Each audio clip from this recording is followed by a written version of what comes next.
لو شمایل دغه یو کس نه تپوس دا کړی دی چې په جرمن کې یو مطلب دا چې یو تنظیم دعوه وکړه د یو شیز ولې دنیا لږه کمه وه او هغلته اکثریت زیات و وایي ښه فیصله دا ده چې یعنې کوم ځای کې اکثریت وي نو بیا به هغه طرف ته ځي چې کوم ځای کې اکثریت وي نو قابل قدر واجب الاحترام په مجلس کې شریک علماء کرام عوام مسلمانان غیور پښتانه د علاقې د بهر نه راغلي میلمانه ستاسو د ټولو په حضور کې السلام علیکم. عزتمندو په دین او په اسلام باندې مینو غیرتمندو پښتنو مسلمانانو د سربند خطه د ختم نبوت په مسله کې سربند نشو بلکې سرګند شو. الحمدلله چې د سربند علماء کرامو کم محنت وکړو او عوامو کم محبت ښکاره کړو په دا څو کاله کې دننه نو دا د رشک د خوشحالۍ خبره ده چې کور نر او ښځې ته د اواز ورسېدو په دې کې د نر او د ښځې برخه وشوه هر قسم قرباني وکړه الله دې مزید توفیق ورته نصیب کړي او دا سودا څه معمولی سودا نه ده دا ډیره اهمه سودا ده. د بدر په میدان کې چې کومه سودا شوې ده دا د ختم نبوت وه چې 14 ځوانان شهیدان شو. که د احد په میدان کې کومه سودا شوې ده 80 شهدا شوي دي دا د ختم نبوت مسله ده. که چرته د مسیلمه په مقابله کې 1200 کسان شهیدان شوي دي چې 900 اهم شخصیات صحابه کرام دا د ختم نبوت مسله وه. نن که چرته روی زمین کې تا ته د تانوي په شکل کې خلق کاری د نانوتی په شکل کې خلق کاری قائدین ملت اسلامیه که یو نوجوان بچه عالم دین د شمائل ندوی په مخ کې تا ته راځي او د یو ملحد او د یو دهری داسې جواب کوي چې دنیا یې حیران کړه دا ټول د ختم نبوت هغه کارنامه ده چې تر کومه پورې دا عقیده وي د ختم نبوت کار نبوت جاری دی د نوي نبی راتګ بند دی. نبوت ختم نه دی نبی ختم دی کار نبوت جاری دی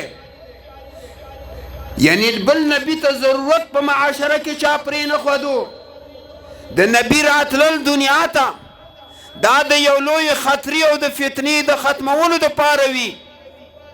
الحمدلله د آقا راتلل دنیا ته او د هغه تربیت خپل امت ته دا میدان جوړ کړو چې نور به پریوزي نظام شمسی او قمری به وران شي خو نوی نبی ته به ضرورت را نشي او چې کله فساد سر اوچتوي کله فتنه مخې ته راځي کله د کفر یلغار جوړیږي نو کله به د صلاح الدین ایوبی په شکل کې جواب ملاویږي د کفر بازار به ختمی کله به د محمود غزنوی په شکل کې فرد راځي مخې ته کله به د عبدالي په شکل کې خلق راځي کله به د ملا عمر په شکل کې خلق راځي کله به د فلسطین په شکل کې ابو عبیده غوندې خلق راځي.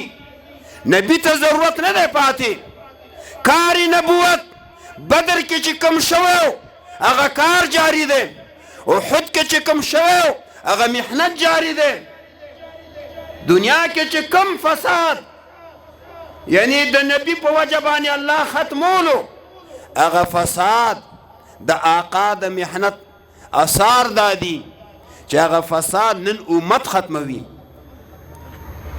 ها چې کله فتنه او فساد دې ځای ته ورسېږي چې امت پریشان شي، دجالي قوتونه یکمش میدان ته راشي، بیا به دا فتنه او دا فساد یو اسرائیلی نبی چې زمونږ ورباني ایمان دی عیسی علیه السلام ابا را کوشي د اسمان نه او دغه فتنه به داسې سرنګون کی دغه دجالي قوتونه د دوی امام دجال بدبخته او د قوم یو فرد به هم په معاشره کې ژوندی پاتې نشي. او چا څومره پیغمبران شهیدان شوي دي د اسرائیلو په لاس باندې 43 پیغمبران په یو ورځ باندې 170 علما و اولیاء په همدې ورځ باندې شهیدان شوي دي. د دې ټولو انتقام به ونه عیسی علیه السلام فردن واخلي، یو اسرائیلی به هم ژوندی پاتې نشي. او بیا به داسې امن و امان راشي چې ماشاءالله هر کس به وایي چې کاش چې دې ژوند کې زه وی. او چې کله بیا یعنی اسلام د ختمېدو سره مخ شي، زوال سره مخ شي، کفر په طغیان کې راشي، نو بیا ورته الله بل نبی نه رالیږي، بیا به الله په خپل اپریشن کوي، ټول په ټوله به ختم کی، ټول په ټوله د کفر بنیاد او جرړې به د ویښ نه کټ کی او قیامت کبرا به قایم شي، یو لویه مسله به برپا شي. عزتمندو مسلمانانو رونو، دا مسله انتهایی حساسه ده، دا مسله انتهایی باریکه ده. د دې مسلې زور چې نن په کفر باندې کوم دی، د امت چې په اول وخت سره په کوم شکل سره وو، کوم قوت سره وو، کوم طاقت سره وو، نن د عالم کفر بچی په دې سوچ کې دی چې دغه وحدت امت بیا چرته مخې ته رانشي، ورنه که دغه وحدت امت او دغه قوت بیا مخې ته راشي نو بیا د کفر خاورې په سر دي. نو هغوی د دې د پریشانولو دپاره، د دې د ختمولو دپاره، د انتشار پیدا کولو دپاره د نبوت مسله مخې ته راوړسته. ماشاءالله یعنی پیغمبري په یو سترګه کاڼه دی او قومي په دواړو سترګو باندې کاڼه دی چې میرزا غلام د یوې سترګې والا خلک پیغمبر مني، نو چې دا څوک پیغمبر مني د دوی دواړه سترګې ړندې دي، د دوی دواړه سترګې ړندې دي، هیڅ عقل هوش ورکې نشته، هیڅ انسانیت ورکې نشته. د دې نبي دنیا ته رالیږل دا په داسې وخت کې کېږي چې زمانه د انسانیت نه معموره وي، زمانه باندې پوره قبضه د انسانیت وي، کامل انسانیت دنیا کې موجود وي. نه جي، نبي ته داسې وخت کې ضرورت وي چې کله انتهایی فساد ته خبره ورسیږي. د فرعون په وخت کې فساد ته خبره ورسیده، فرعون د خدای دعوه وکړه، انا ربکم الاعلی ما لکم من اله غیری. دې ځای ته انسانیت ورسېدو، د الله خلاف دومره بغاوت عام طور شروع شو، قوم دومره جاهل شو چې د خدای دعوې ته تیار شو. موسی علیه السلام روان څه دپاره دی چې د یوې بیبي او بچي دپاره اور چرته پیدا کی، اور راوړي، او په دغه وخت سره د الله جلال د موسی علیه السلام په باره کې د جمال په رنګ کې ښکاره شو، او د هدایت چې د الله په صفاتو کې یو صفت هادي دی، د هدایت رهبر وی اور نشته دی، زه الله یم، انني انا الله، زه رب یم، اذهب الى فرعون، ورشه دې ګمراه ته، د فرعون ته ورشه خبره ورسره وکړه. د حضور پاک په دور کې د هر نبي په دور کې چې کله بېدیني حد عروج ته ورسیږي دغه وخت سره د نبي ضرورت وي. حضور پاک چې په کم دور کې راغلی دی دغه وخت دومره د ذلت دور دی چې ژوندۍ لورګانې خښېږي. الله وغوښتل دې وخت کې به د توحید نعره څنګه وهي چې یوازې په بیت الله کې 360 بوتان پراته دي. تمام دنیا د شرک نه ډکه ده. یو طرف ته مشرک کافر، بل طرف ته عیسائی کافر او یهودی کافر. روم شام دا د روم یعنی د انګریز کافر سره دي، او خراسان او تمام دنیا دا د مشرک او د هندو کافر سره ده. او په داسې ګرانه کې چې دلته چا خدای پیژندو، په یو یتیم خانه کې، په یو یتیمه کورنۍ کې، په یو غریبه کورنۍ کې الله بیا د هدایت فیصله وکړه. محمد عربي صلی الله علیه وسلم یې راولېږلو او د نبوت دا مسله عزتمندو دا د خپل پټي میراث نه دی چې ته چاته ورکوې هغه ته یې ورکوه، نه جي چې د مخکې نه کوم نظام را روان دی دا مسله به همغسې چلیږي. د ټولو نه مخکې د اولني نبي انتخاب دنیا ته در رالیږلو چا وکړو؟ الله پاک د آدم علیه السلام په صورت کې انی جاعل فی الارض خلیفه. او بیا د نبوت سلسله جاری شوه. د هر نبي نه وروستو د امتي او د خلقو به د ایمان وي چې اوس به بل نبي راځي، ځکه هر نبي به دا ویل چې ما نه به وروستو نبي راځي. د هر نبي نه وروستو نبي راغلی دی. وقفینا من بعده بالرسل، مسلسل انبیا راغلی دي. په یو وخت کې ډېر نبیان، هارون علیه السلام نبي، موسی علیه السلام دواړه رونه نبي، ابراهیم علیه السلام نبي، دوه بچیان اسماعیل و اسحاق علیه السلام نبي، یعقوب علیه السلام نوسی نبي، یوسف علیه السلام کړوسی نبي، داود و سلیمان علیه السلام دواړه انبیا، یحیی و زکریا علیهم السلام پلار او زوی دواړه پیغمبران. دا وخت د ایمان داو چې د هر نبي نه وروستو ایمان دا و چې بل نبي به راځي، ځکه چې هغه نبي به لاړو دلته فساد خور شو، فتنه به خواره شوه. او د دغو انبیاو راتګ دنیا ته یو خاص خطې ته به و، یو خاص خاورې ته به و، یو خاص علاقې ته به و. او د حضور پاک علیه السلام نبوت نه خاص زمانه کې دی، نه خاص خطه کې دی، نه خاص قوم ته دی، کافة للناس، تمام انسانیت لپاره. دا نبوت په داسې موقع کې نه راځي چې دغه وخت سره تمام انسانیت اولیاء الله وي. او که چېرته راتلی نو د دې دپاره بهترینه زمانه د حضور پاک زمانه ده چې دی نبي ده. ابوبکر صدیق غوندې هستي شته، عمر غوندې هستي شته، عثمان و علي غوندې شته. هر صحابي دا استقامت لري، هر صحابي کې دا قوت شته، دا استعداد شته. که نبوت په استعداد او قوت ملاوی دی دا به دوی ته ملاو شوی وی، دا به د پیغمبر په زمانه کې د پیغمبر ملګرو ته ملاو شوی وی. د اول نبی خلقت چا وکړو؟ الله پاک. او بیا دته وویل شو دا قیدینیت یو دجل کوي، وی وګوره فلاني پیغمبر ته دا ویل شوي دي اما یاتینکم رسلم، که تاسو ته یو پیغمبر راشي تاسو نه وروستو یا د هدایت څه نور اسباب راشي، وی ګوره الله ورته ویلي چې تاسو نه وروستو پیغمبر راشي. نو الله وایي چې پیغمبر به راځي، خو کوم نبي ته وایي؟ عزتمندو ځان په دجل پوهوئ. دا همه بنیادي مسله ده. خاص کر علماء کرام ورونو دا د ایمان سره تعلق لري. دا مسلې دې کې تذبذب پیدا کېدل د ایمان نه لاس وینځل دي. او هر یو دا سوچ وکړي د شمائل دا سوچ نو چې زه به شمائل جوړېږم. شمائل ترمذي خو به مې ویلي که نه، د پیغمبر اخلاق، د پیغمبر صلی الله علیه وسلم خصلت، د پیغمبر صلی الله علیه وسلم خوینه. د هغه کله دا سوچ و چې زه به دومره یو اهم قدم خلم.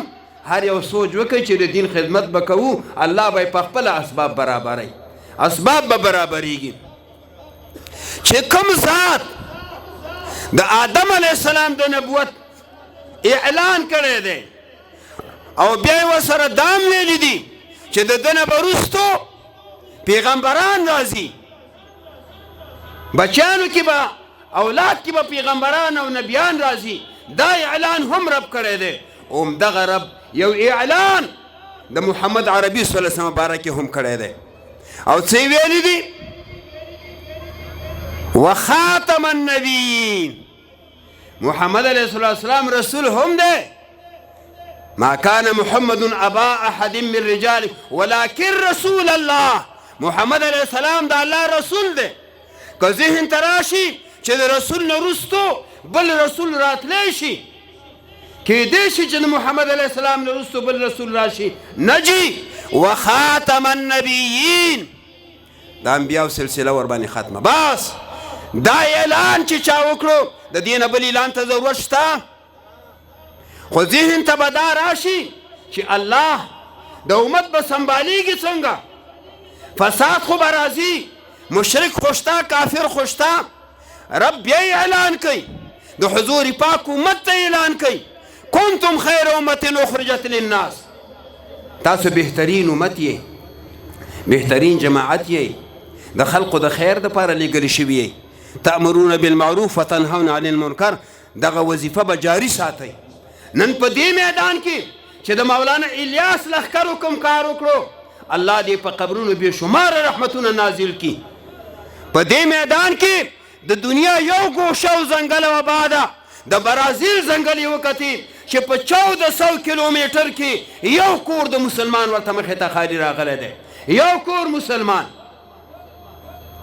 دا د دې امت ذمه ده. په هر دور کې دا ذمواري امت ته غشتې ده، دا ذمواري امت سرته رسولې ده، دا کمی امت پوره کړی دی. نبي ته ضرورت نه دی پاتې شوی. او چې کله رب ذوالجلال اعلان آخري خطبه کې د پیغمبر صلی الله علیه وسلم آخري خطبه ده، پیغمبر صلی الله علیه وسلم یو حج کړی دی، علماء کرامو ته پته ده، او 4 عمرې کړي دي. حج فرضي یو کړی، بس یو فرض. او ځکه چې بیا عمر نه و، 9 کال باندې حج فرض شو، په 9 کال دی اعلان وړو، ځکه ټول خلک خبر نه و. ابو بکر صدیق یې ولېږلو قافله کې، ویل زه لاړ شه د حاجیانو نمایندګي ته وکړه. په 10 کال باندې د سره په خپله 1,24,000 کم و بیش خلک تیار شو. دی په خپل آخري حج دی، اولنی حج هم دی د اسلام او اخرنی هم دی. نو دی لاړو بیت الله ته، حج یې وکړو. په میدان د عرفات کې 15 ګنټې خطبه پیغمبر صلی الله علیه وسلم ورکوي، 15 ګنټې بیان کوي. او د رب د طرف نه اعلان راځي الیوم اکملت لکم دینکم، ما ستاسو دین کامل کړو. واتممت علیکم نعمتی، ما په تاسو باندې خپل نعمتونه پوره کړه. دی آیت چې دین کامل شو، دین کمال ته ورسېدو، یهودیت ته دومره زور ورکړو، یهودیت دومره یې پریشان شو. حضرت عمر ته وایي رضی الله عنه، وایي که دا آیت په مونږ باندې نازل شوی وی، دغه ورځه به مونږ د اختر ورځ جوړه کړې وی. دومره لوی اعلان ستاسو په باره کې وشو. نو ورته وایي تا ته پته شته چې دا کومه ورځ وه؟ په دې ورځ باندې زمونږ 2 اختر و، یو د اختر موسم ده، یو د جمعې ورځ ده. وجعل الجمعة عیدا للمسلمین، جمعه خپل اختر دی. 2 اختره مونږ سره په دې ورځ باندې جمع شوي دي. یهودو په دې ورځ باندې څه دومره تاثر ښکاره کړو چې هو امت ته څومره لوی اعزاز وشو. اکمال، الیوم اکملت لکم دینکم، اکمال د اعضاو ته ویلی شي چې اندامونو کې کم کمی وي، نو دې ته مطلب دا نقصان مقابله کې نقصان دی. یو لاس یې کټ دی، دته کامل انسان نشي ویلی، اندام کې فرق دی. لاس یې کټ دی، دی کامل نه دی په اعضاو کې. د سترګو نه معذوره دی، دا کامل نه دی. او اتمام د نعمتونو چې دی، نو دا په اوصافو کې وي، دا په عوارضو کې وي. اخلاق کمزوري دي، حسد دی، بله بیماری ده، بله ده. رب ورته څه وایي چې تاسو ما په هر طریقه باندې کامل کړئ. بس اخلاقی پستگی هم ختمه، اعضایی کمی هم ختم. نو آیا چې یو سړی په سترګه باندې ړوند وي، نو دکې خو کمی شته که نه؟ اکملت لکم دینکم هم پاتې کې رانغی نو هسې میرزا غلام د نبي جوړ شي الله ته بل څوک چېرته نه ښکاره کېدو چېرته ښایسته صورت او ښایسته بشره بله نه وه چې په هندوستان کې دغه ډیرانه یې ګند یې راوچت کړو او دی یې زموږ دپاره نبي جوړ کړو. الله اکبر. بدبختۍ ته سړی وګوري بدبختۍ ته الله دې موږ معاف کړي. عزتمندو دا عقیده د محمد علیه السلام په باره کې چې قرآن کومه نقشه وړاندې کړه چې یو طرف ته وایي چې رسول دی او بل طرف ته چې وایي خاتم النبیین دی نو ګوره ایمان به په دواړو جزو ستا او زما وي چې پیغمبر رسول هم دی او خاتم النبیین هم دی. که اوس قیدیني هم دا دجل کوي چې محمد علیه الصلاة والسلام خو مونږ هم منو چې رسول دی دې بل جز سره به یې څه کوي د هم د یو ایت حصه ده و خاتم النبیین دې سره به څه کوي. نو پیغمبر صلی الله علیه وسلم اخیری نبی دی. اسې یو درې حوالې ورکومه. د پیغمبر صلی الله علیه وسلم زوی حضرت ابراهیم ماشوموالي کې مړ شو. حضور پاک علیه الصلاة والسلام وایي لو عاش ابراهیم که چېرته ابراهیم ژوندی پاتې شوی وی نو دی به نبي جوړ شوی وی دی به څه وی نبي جوړ شوی وی. خو چون کې اوس هلته د ختم نبوت مسله ده د نبوت خپله کورسۍ وي ته خپله سوچ وکړه چې دې کورسۍ باندې څوک ناست دی دې باندې ته څنګه کښېنې. حضور پاک نن هم د نبوت په کورسۍ ناست دی دا زموږ ایمان دی. دا کورسۍ د هغه نه خالي کېږي کار خلق کوي. نو اوس ابراهیم به څنګه نبي جوړ شي چې هلته د حضور پاک د ختم نبوت مسله ده کورسۍ بنده ده د نبوت کورسۍ بله نشته ځکه نبي نه جوړېږي. حضور پاک علیه السلام حضرت علی ته وایي رضی الله عنه حضرت علی په یو میدان کې ځان سره بونتلو جهاد ته.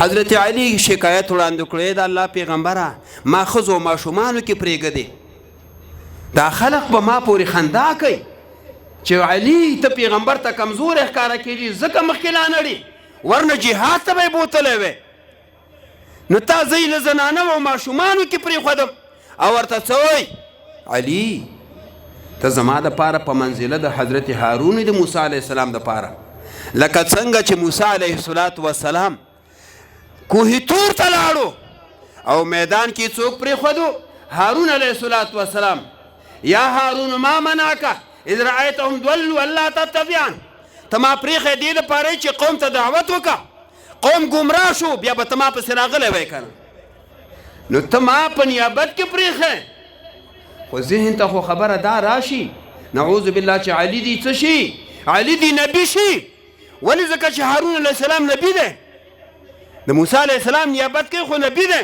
خو څه ورته وایي ورته وایي چې هغه نبي و او ته نبي نه یې. نبي علیه السلام ورته وایي هارون علیه الصلاة والسلام نبي و پیغمبر و خو علي ته پیغمبر نه یې ولې ځکه چې هلته کورسۍ بنده ده که نه د ختم نبوت کورسۍ بنده ده. او دریم حضور پاک علیه الصلاة والسلام د ختم نبوت په باره کې څه وایي لو کان بعدی نبیا لکان عمرو که چېرته د نبوت دپاره د اهلیت شرط وي او د صلاحیت شرط وي نو دغه صلاحیت دغه استعداد دغه صفات دا په عمر کې شته نو عمر به نبي جوړ شوی وی. لو کان بعدی نبیا که د ما نه وروستو نبي وی نو عمر به څه وی نبي وی. عمر ولې نبي نه شو کورسۍ نشته عزتمندو کورسۍ نشته. نو اوس دغه دجل دغه دجالیت دا چې کوم را روان دی د میرزا په شکل کې دی نه لورې خطرې ډېرې را روانې دي. ها یو کس ته په دغه وخت کې دی د نبوت دعوه وکړي د الله کلام هم ختم کړو او د محمد عربي صلی الله علیه وسلم اقوال هم ختم کړل ذات هم ختم کړو چې رب وایي چې خاتم النبیین او دی د نبوت اقرار کوي. دا اقرار چې مخکې چا کړی دی هغه هم ګمراه واجب القتل مسیلمه مردار، اسود عنسی مردار او نور چې څومره دې میدان ته راغلي دي چې لږه ګستاخي کړې ده او که ډېره کړې ده، کاغه ابو رافع ده، کاغه کعب ابن اشرف ده، کاغه نور دي، ټول په ټوله هلاک شوي دي. که دې اوس وخت سره داسې ګستاخي څوک وکړي نو د دې په باره کې هم پیغمبر صلی الله علیه وسلم څه وایي؟ وایي ما نه به وروستو راشي یأتون من بعد 30 کذابون، ما نه به وروستو 30 دروغجن راشي. پیغمبر دې کس ته څه وویله؟ دروغجن. 30 دروغجن به راشي، 30 بیکاره خلق به راشي، کلهم یزعم انه نبی، دجال به وي دوکهباز او دروغجن به هم وي. نو نبی علیه السلام ورته دروغجن هم ویلو او دوکهباز. نو معنا ده چې میرزا دروغجن هم دی او دوکهباز هم دی. او څه وفرمیل نبی علیه السلام چې دی خو به د نبوت دعوه کوي وانا خاتم النبیین لا نبی بعدی، نبوت خو ختم دی. چې کله نبوت ختم دی نو دی به څنګه دې سټیج ته راځي، څنګه به دې کرسۍ ته راځي؟ نو عزتمندو مسلمانانو وروڼو، د عالم کفر یلغار خبره ختموم. د عالم کفر یلغار چې دا کم شروع دی دا صرف د عمدې دپاره چې د امت په اوس بیا راټولیږي، په عمدې عقیده به راټولیږي، په عمدې نظریه به راټولیږي، په دې سوچ به راټولیږي. هلته د دوی یو دروغجن بل پیغمبر را روان دی په نوم د دغه سره، د دجال سره. نو هغه دپاره دوی لارې برابروي، هغه دپاره دوی اسباب برابروي، هغې دپاره دوی موقع ګوري. او د مسلمانانو په منځ کې یعنی تشتت تفرق. خو دې اوس وخت سره دا یو مهرباني وکړئ عوام ورونو چې دا مجلسونه ستاسو دي، دا میدانونه ستاسو دي، دا د اسلام خدمت دا ستاسو ذمه ده، دا ستاسو ټیکه ده، جماعت جوړول ستاسو ټیکه ده، مدرسه جوړول ستاسو ذمواري ده. الله مالیت درکړی دی.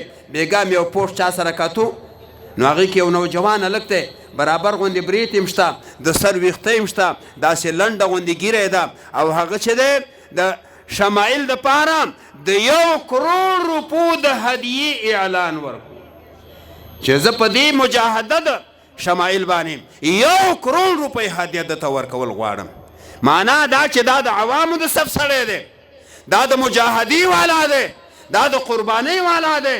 دا میدان پیغمبر یوازې په بدر کې یوازې نه دی بلکې ورسره 300 نفلو کسان دي، په احد کې یوازې نه دی، د 1000 کسان ورسره دي، او داسې په خیبر کې 1400 کسان ورسره دي، په تبوک کې د 10000 نفلو ځوانان ورسره دي، په حجة الوداع فریضه د حج کې 1,24,000 نه اپل و افراد ورسره دي. دا دین مشترک دی، دا دین شریک دی، دا نبی شریک دی، دا قرآن شریک دی. د دې دپاره هر مسلمان ته یعنی په دې میدان کې د قدم ایښودو ضرورت دی، د ژبې د خوځېدو ضرورت دی چې خلک د باطل دپاره ژبه خوځوي، خلک د بېدینۍ دپاره ژبه خوځوي، مال استعمالوي. نو الله دې زمونږ ژبې همیش د حق دپاره استعمال کړي، د حق د میدان کې دی الله همیش دپاره موږ ته ثبات استقامت را نصیب کړي. نو دا مسله ډېره حساسه ده چې اوس د عالم کفر یو داسې بزور شمشیر، یو دلیل نه قرآن نه حدیث نه اجماع نه سوسایټي یو شی نه.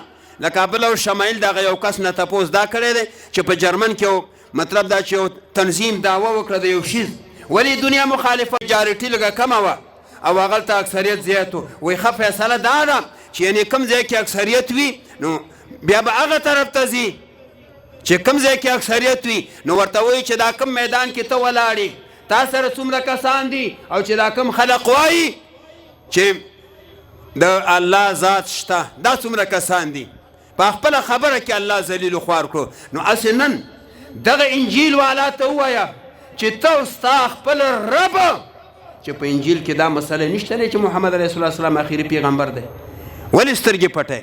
ته د تورات والا ته ووایه، اسرائیلي ته ووایه چې الله ته مخ کو مخلوق ته شا که، خپل عبادت خانه کې کښېنه، زړه نسخه دې د تورات را واخله او دا مسله ورکې وګوره چې محمد علیه السلام آخري نبي دی او که نه دی لا نبي بعده چې د آدم علیه السلام په شا باندې لیکل شوي دي محمد رسول الله هو خاتم النبیین.